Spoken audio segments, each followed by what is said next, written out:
Karibu tujifunze pamoja kesha la asubuhi. Leo Jumapili, Mei 3, 2026. Tunajifunza somo linalosema mpole, mwenye upendo, mwenye huruma.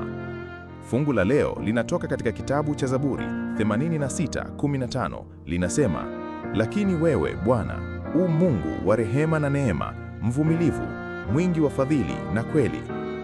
Mungu ameagiza kulingana na sheria ya utumishi kwamba tufarijiane sisi kwa sisi katika upole na upendo wakati huzuni kuu inapotukumba. Hakuna mtu aishie kwa ajili yake mwenyewe. Hakuna mtu afai kwa ajili yake mwenyewe. Uzima na mauti humaanisha kitu fulani kwa kila mwanadamu. Mungu ameelekeza majukumu juu ya mawakala wake binadamu kuwasilisha tabia ya Mungu, kushuhudia neema yake, hekima yake na ukarimu wake kwa kudhihirisha upendo wake ulio safi, mwema na wenye huruma. Yesu daima aliguswa na taabu za mwanadamu, na mioyo yetu inapaswa kulainishwa na kutishwa na Roho wake Mtakatifu ili tuweze kufanana naye. Kazi yetu ni kurejesha sura ya Mungu ya kimaadili kwa mwanadamu kwa njia ya kuonesha neema yake kutosha tuliyopewa na Yesu Kristo. Kila mahali tutakuta roho zilizo tayari kudaa, na ni muhimu jinsi gani kwamba tupewe huruma ya Yesu na yeye, ili kwamba tusijeiweka kamwe roho moja katika uasi kwa kushindwa kuonesha uvumilivu usiokoma na huruma kamili. Ninauliza, je, tunaweza kweli kujifunza upole wa Kristo?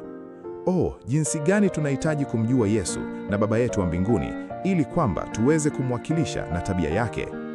Yesu anatuita tuje kwake, si kutuburudisha na neema na upezo wake kwa saa hizo na kisha kutuagiza kutoka katika nuru yake ili kutembea mbali na yeye katika huzuni na majonzi.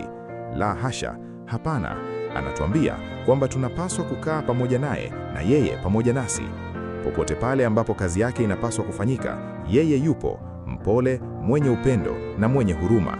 Ameandaa kwa ajili yako na mimi mahali pa makao ya kudumu ndani yake mwenyewe. Yeye ni kimbilio letu. Uzoefu wetu unapaswa kupanuka na kuwa wa kina. Yesu amefungua ukamilifu wote wa Mungu wa upendo wake usioeleweka, na anakuambia wafanya kazi pamoja na Mungu. Wakorintho wa kwanza 9:9. Maneno haya yana maana gani? Kaeni ndani yangu, Yohana 15:4. Jitieni nira yangu, Mathayo 11:29. Je, tutaichukua? Kwa maana ahadi ni mtapata raha nafsini mwenu. Kuna pumziko kamili katika kukaa katika Kristo.